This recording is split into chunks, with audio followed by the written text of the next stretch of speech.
And joining me now to talk about some of the top issues of the moment for cattlemen and women is Allison Rivera, NCBA's Executive Director of Government Affairs. Allison, thank you for coming and joining us. Happy to be here. So the midterm elections are over. What's next?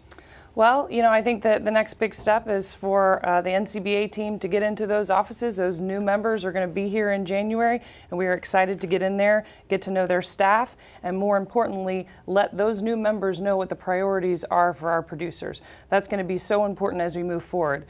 We're going to have a divided Congress, but at the same time, NCBA has a lot of friends on the Democratic side and the Republican side, and we are excited to be able to work with those new members and get them in here and get them all the information that they're looking for. And speaking of working with those folks, let's talk Farm Bill. We've been working on it for a long while. What are the prospects of getting something done before the new Congress for the first of the year? I think that the big four members that are, meeting as we speak, I think that they do recognize that they want to get something done before the end of the year. I think it's important. As you stated, we've been working on this bill for almost 2 years now. We're in conference committee. We're close to the finish line. We just need to work out those last minute details and really just get the bill done. There's a lot of programs that will expire at the end of December and a lot of important programs. And so I think most members of Congress realize that we have to get it done. House leadership has already said that it is a priority for the lame duck session. And so what are some of the priorities for NCBA in this Farm Bill? So from the very beginning, our priorities have been very simple and very clear. We didn't want to come to the table asking for too much, but we wanted to make sure we came strong. So we asked for funding for a foot and mouth disease vaccine bank. This bank would be, solid protection for our industry.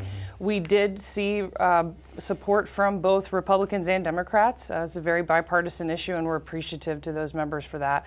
We also wanted to make sure that we saw a strong conservation title. Programs like EQIP are so important to our producers, and they want to be able to continue to use them, which means that we need to make sure that NRCS has the funding available to continue for our producers to be able to use those programs. Those are our two biggest asks. We obviously are very supportive of research funding as well, and something that we've kept a close eye on.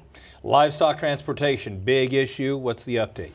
Absolutely. So we are sitting, livestock haulers are sitting in an ELD delay until December 7th. We are grateful for that. NCBA has worked very hard to continue to keep that delay in place.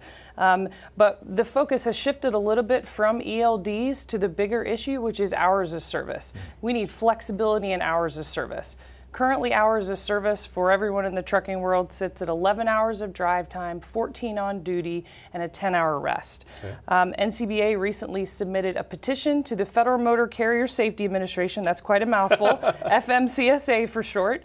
And FMCSA's main job is to keep us safe on the roads, and we completely respect that. Right. We want to make sure that our cattle get where they need to go safely. So this petition asked for more drive time. It asked for 15 hours of drive time, 16 on duty, and a 10-hour rest. This is based on what the Australians are currently doing. What we want is for them to accept this petition. In return, we will do a little more driver fatigue management training. We feel like that's a very reasonable thing to offer. We have BQA and we have BQA transportation. That's right. And that's a really good model of a voluntary program of ways that we want to make sure that we move and produce our cattle in the best way possible. So we have offered up this petition to FMCSA. We have members of Congress that have sent support letters, both House and Senate, again, bipartisan, and we are excited to continue to see if FMCSA is going to grant that petition for us. So are there critical issues beyond the Farm Bill that need to be addressed yet in this lame duck session? So the Farm Bill is basically number one in the lame duck. I would say behind that, we have some appropriations bills that currently have language that extend our ELD delay for livestock haulers. So in order to get that delay until September 30th of 2019, we need to get those appropriations bills passed and across the finish line. We are grateful that both the House and the Senate included delay language in their bills. So we know that there are a lot of members on board. We just got to get them across the finish line. One last question I ask all you folks at the NCBA office. Why is it important for NCBA to have a presence here in Washington, D.C.? I think all these things that we've talked about today, the Farm Bill and transportation, you can see that NCBA is getting wins for their members.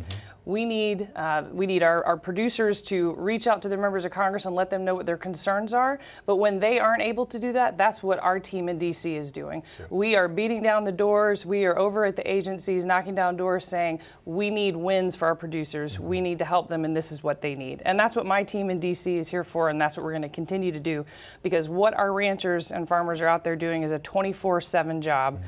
And so while they're out there doing that, we need to be here working for them. You've racked up some great wins this last year. Keep up the good work. Absolutely, we sure will. Thank you.